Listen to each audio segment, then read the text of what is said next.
On Chasing the Impossible, I really just want to talk about my life as I live with cancer. My name is Lauren, and I've been living with metastatic breast cancer for about 9 years.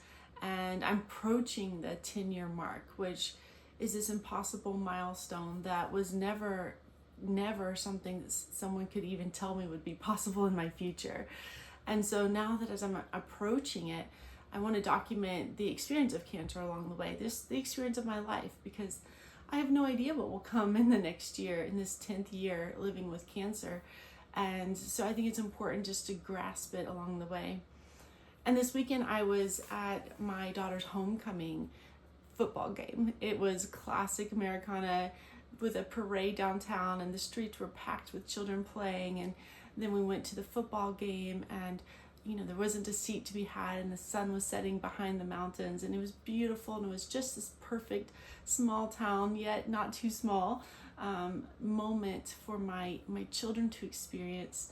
And when I was there, I got triggered a little bit around my isolation.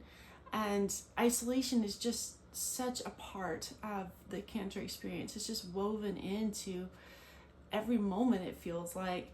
But this weekend, I definitely felt myself get triggered because I could look around and see groups of moms hanging out with their preschoolers, or groups of moms hanging out watching their girls cheerlead, or there's all these groups of social cliques around me. And I remembered what it felt like to belong to one of those groups. I remembered what it felt like to have a place to walk up and know that you were going to be welcomed in. And I haven't felt that in such a very long time. And I was part of those groups, right? I had 2 or 3 of those groups when I was younger, before cancer. And it made me wonder what happened. When I got diagnosed, why didn't those women reach out to me? And why didn't they follow up? And why didn't they make it their part of who they were to bring me meals, or even just to give me a text? And it just triggered all this isolation inside of me, because I had this ideal, right? I was a part of something, and that part just let me go. And I had to sort of wrestle with that over the weekend. Just nothing had changed in my life, right? I wasn't isolated before, and nobody had stepped out of my life, but there was something inside of me that had gotten triggered. And I had to manage that, to figure that out. And really what it comes down to is me comparing my life to an ideal, right? Ideally, I would have so many circles of women who just wanted to stand at my side and be with me along the way.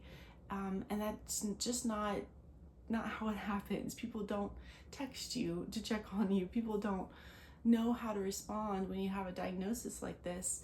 And therefore your circle gets smaller and smaller. I think today I probably have maybe 5 good friends who will check on me, who love me, who do non-cancering life with me, but also aren't afraid of the cancer piece of life.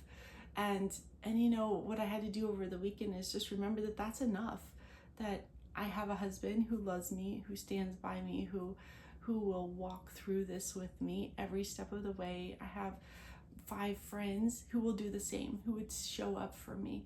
And that's enough. And the rest of the pieces, the isolation, is really something that's inside of me that I have to come to terms with.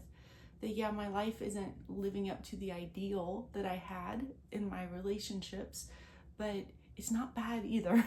It's not empty, it's not void, it's not lacking. I have the people that I need, and I can count on them for anything and through anything. And really over the weekend, what the biggest thing was shifting my mentality, not being angry at the people who needed to walk away, not being angry that I can't have that sort of normalcy, that place of just showing up and belonging without having to do anything.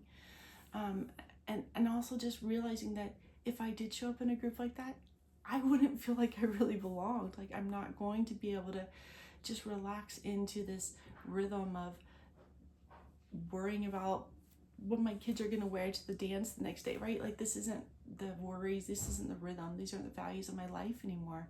And so now what I've really found are the people who do hold the same values, the people who do understand where I am and who want to go deeper with me rather than just sort of stay surface long term or short term, really is what it ends up being. But this process of wrestling with isolation often comes more from within than from without. Yes, there's times where we are alone in treatment and understanding what's happening, but in the end, the wrestling is more to do with who we are, what we want, what I personally, on the deepest part of me, what is it that I want in life today, and making that right in the world, making that right inside of me comes first. Resolving the isolation comes from inside of me first. If I'm okay, if I'm complete with who I am, then I don't desire all those other things. I don't desire all those other people, because unless I know who I am, I can't actually show up authentically with others anyway. So I just wanted to give you this piece because isolation is so real. Even when you have a big family, even when you have maybe 20 friends who show up for you every day, you can still feel this isolation because so much of it comes from within. So I hope this is encouraging, just because we all wrestle with these same problems. Isolation is unfortunately a normal part of life right now, whether you have cancer or not, but especially if you have cancer. So I just wanted to speak what I'd experienced this week, give you part of my journey, and encourage you that we're all chasing the impossible. We're all chasing something that can't be seen. And we want so much to just keep moving forward. And I'm inviting you to be a part of my journey as I do exactly that.